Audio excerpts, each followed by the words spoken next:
بكتب بيوت الشعر من صادق الوجدان، وتحمل شعور الحب واجمال معانيه لعين الشهاب محمد الحر عالي الشان، رفيع المقام اللي ينوم اسمع عليا.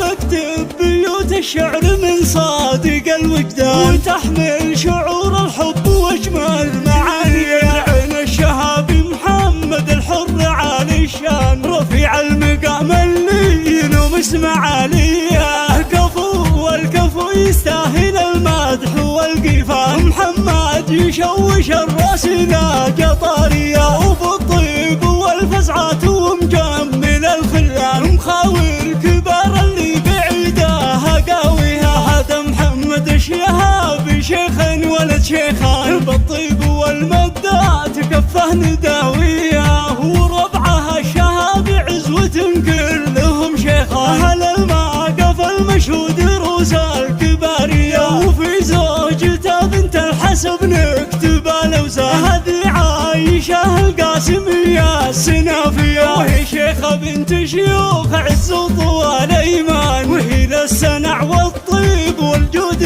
ماريه. ترى عايشه يا محمد بقلبها نكشان، وبالحيل هي تغلق ذيك الغلاويه، غلاق بخفوقها وفي الدم والشريان. نورها السماء والكون ما في ابد زيها، وبعيونها والله ما يشبهك انسان، وشاعرها لك بالحب ما هي بعاديه. هذه الشيخه عايشه هذه قايد الغزلان، جمال طبيعي والوصايف خياليه، تباهي غزال الريم في عودها الريان، ويا زينها فيها الوصوف المهاويه، وتفخر بربعها القواسم نعم الشيخان، رجال على الطلات والعز ضاريه، شيوخ وحكام لهم هيبه وسلطان، لهم بين كل الناس قدر وجاهيه. يجعل السعاده فالكم طيله الازمان، وتبقى علاقتكم على الحب مبنيه.